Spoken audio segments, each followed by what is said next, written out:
السلام علیکم ورحمۃ اللہ وبرکاتہ۔ حامداً و مسلیاً اما بعد۔ طلباء عزیز، عالم ثانی المہد الاسلامی السلفی رچھا بریلی، اصول حدیث کی مشہور کتاب نزہۃ النظر کے آن لائن درس میں آپ سبھی کا خیر مقدم ہے۔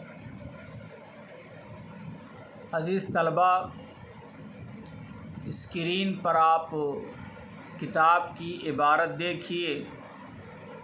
عبارت کا ترجمہ کرتا ہوں اور مختصر تشریح اور وضاحت کروں گا، اور خلاصہ کے طور پر درس کو بیان کروں گا، اور یہ واضح کروں گا کہ مصنف نے آج کے درس میں کیا بتلانے کی کوشش کی ہے۔ عزیز طلباء، آئیے سب سے پہلے ہم عبارت کا ترجمہ کرتے ہیں۔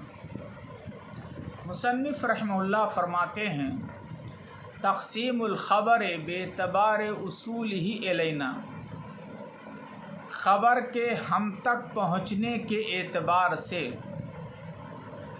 حدیث اور خبر کے ہم تک پہنچنے کے اعتبار سے خبر کی قسم فہو باعتبار اصولہ الینا، خبر ہم تک پہنچنے کے اعتبار سے، یعنی خبر کے ہم تک پہنچنے کے اعتبار سے دو قسمیں ہیں۔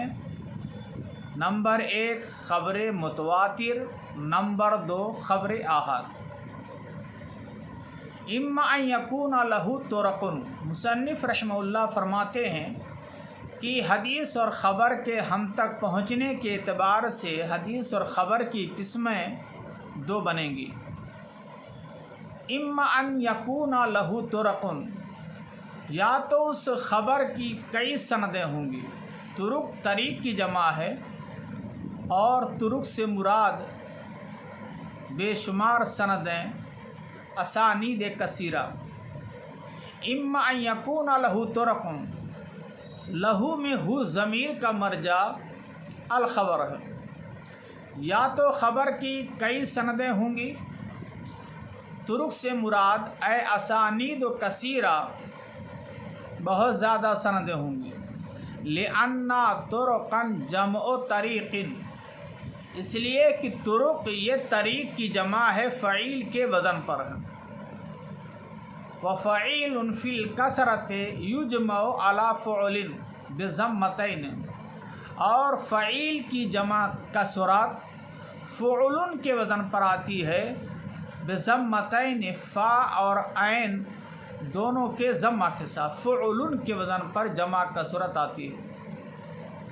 وفی القلۃ علی افعل، اور جمع قلت افعل کے وزن پر آتی ہے، لہذا طریق کی جمع کثرت طرقائی طرق، لہذا طرق سے مراد اسانید کثیرہ۔ والمراد به الطرق الاسانید، اور طرق سے مراد سندیں ہیں۔ سند کس کو کہتے ہیں؟ سند اور اسناد کسے کہتے ہیں؟ والاسناد و حکایت و طریق المتن، سلسلے راویوں کے سلسلہ کو سند اور اسناد کہتے ہیں۔ طریق متن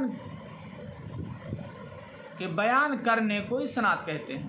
حکایت و طریق المتن، متن کے طریقے کے بیان کرنے کو اسناد کہتے ہیں۔ اس کو آپ اپنے لفظوں میں یوں سمجھیے کہ راویوں کے سلسلے کو اسناد کہتے ہیں، اور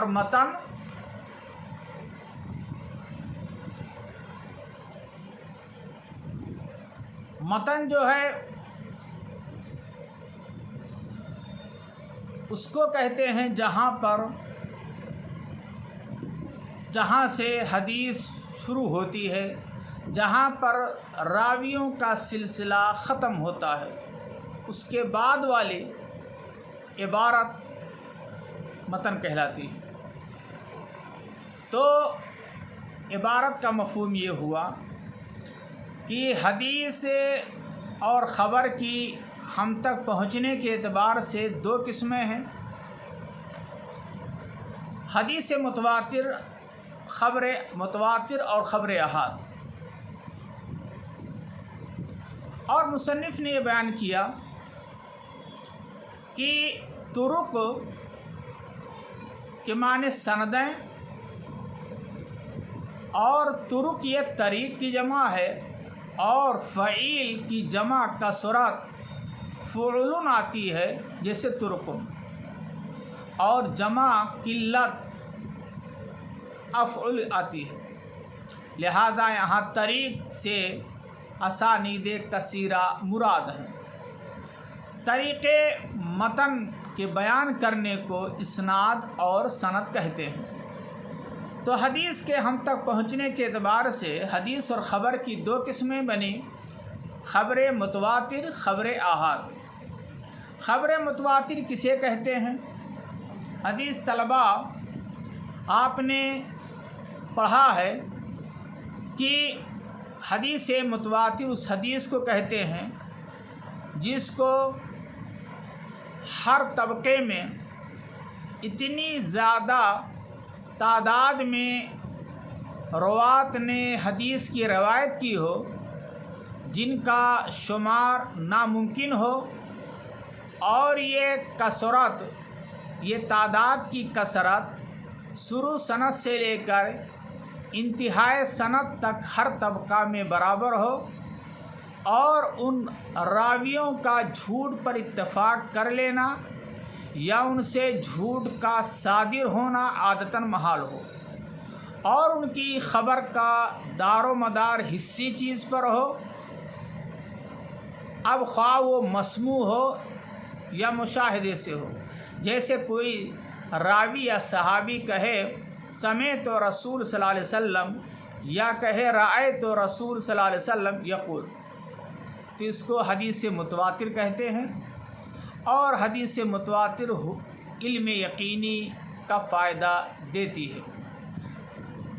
تو حدیث متواتر کے اندر عزیز طلباء 4 چیزیں پائی جائیں گی، تب وہ حدیث متواتر کہلائے گی۔ نمبر 1، اس حدیث اور خبر کو اتنی زیادہ تعداد میں راویوں نے روایت کیا ہو کہ ان کا شمار ممکن نہ ہو، اور یہ راویوں کی کثرت ابتدائی سند سے لے کر انتہائی سند تک ہر طبقہ میں برابر ہو، کم نہ ہو، زائد ہو جائے، اور ان راویوں کا جھوٹ پر اتفاق کر لینا یا ان سے جھوٹ کا صادر ہونا عادتاً محال اور ناممکن ہو۔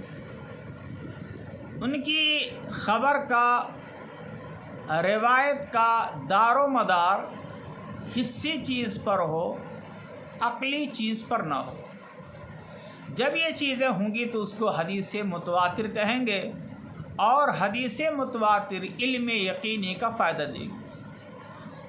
بعض لوگوں نے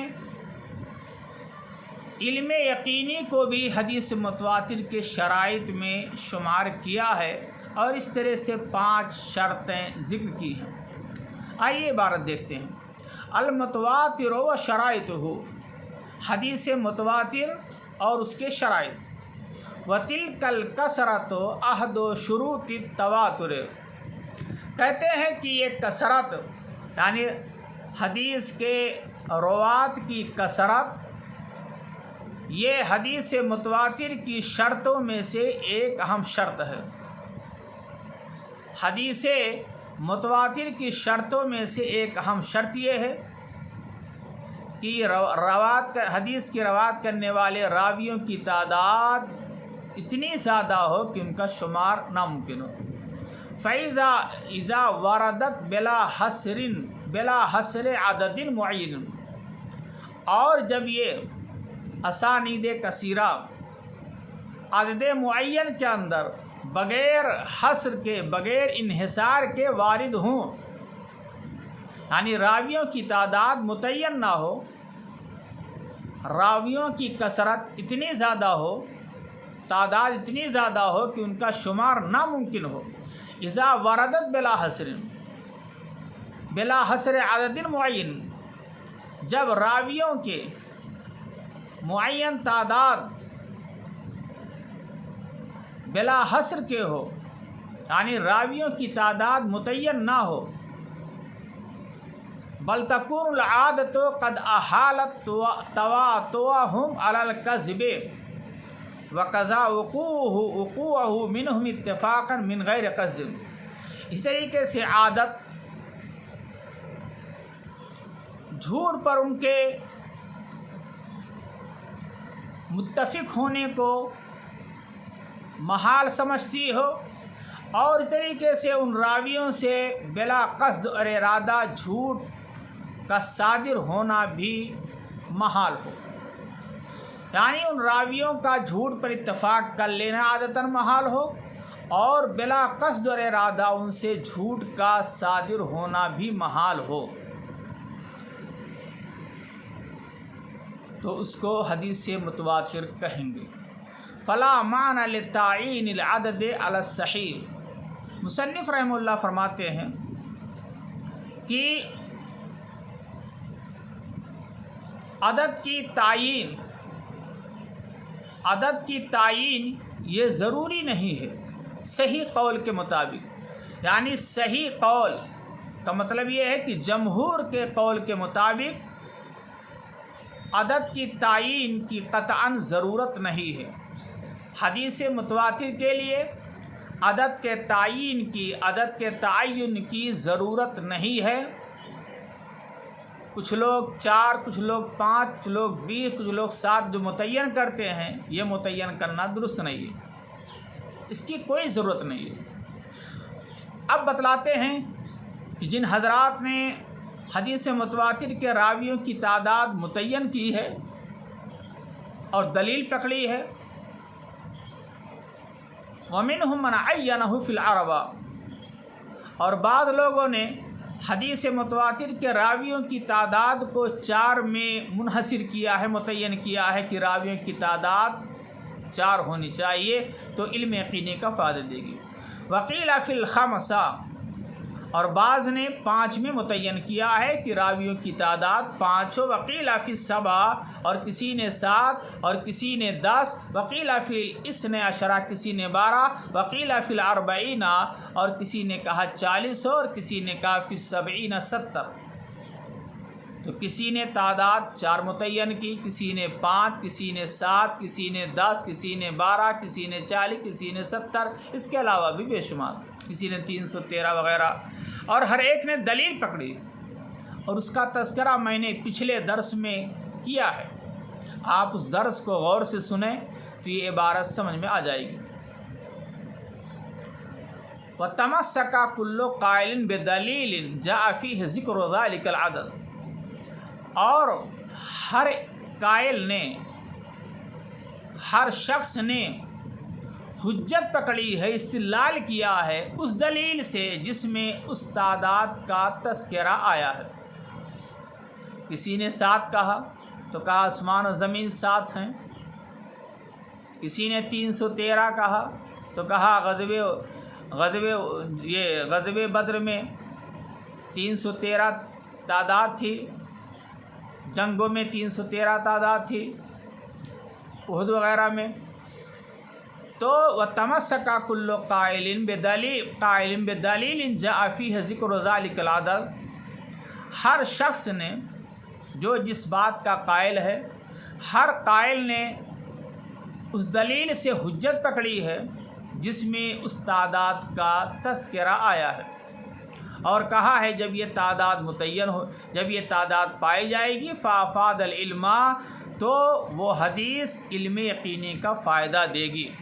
مصنف فرماتے ہیں وَلَيْسَ بِلَازِمٍ، وَلَيْسَ بِلَازِمٍ، کہتے ہیں یہ ضروری نہیں ہے أَن يَتَّرِدَ فِي غَيْرِهِ، کہ یہ دوسرے میں بھی یہ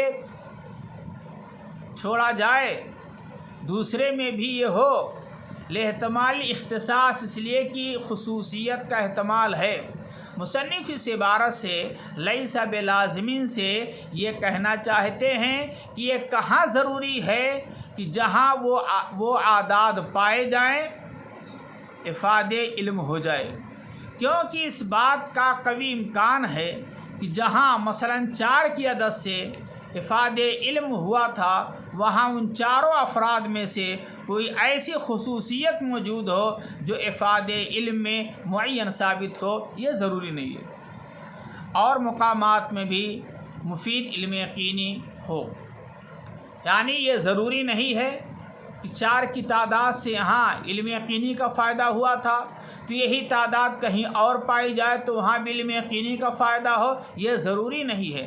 لہذا تعداد متعین کرنا اور حدیث متواتر کے راویوں کی تعداد کو منحصر کرنا یہ کسی بھی حال میں درست نہیں ہے۔ آگے فرماتے ہیں مصنف فَإِذَا وَرَدَ الْخَبْرُ كَذَلِكَ، اور جب خبر اور حدیث اس طرح وارد ہو کتنی تعداد میں راویوں نے روایت کیا ہو کہ ان کا جھوٹ پر اتفاق کر لینا محال ہو اور ان سے جھوٹ کا صادر ہونا بھی محال ہو،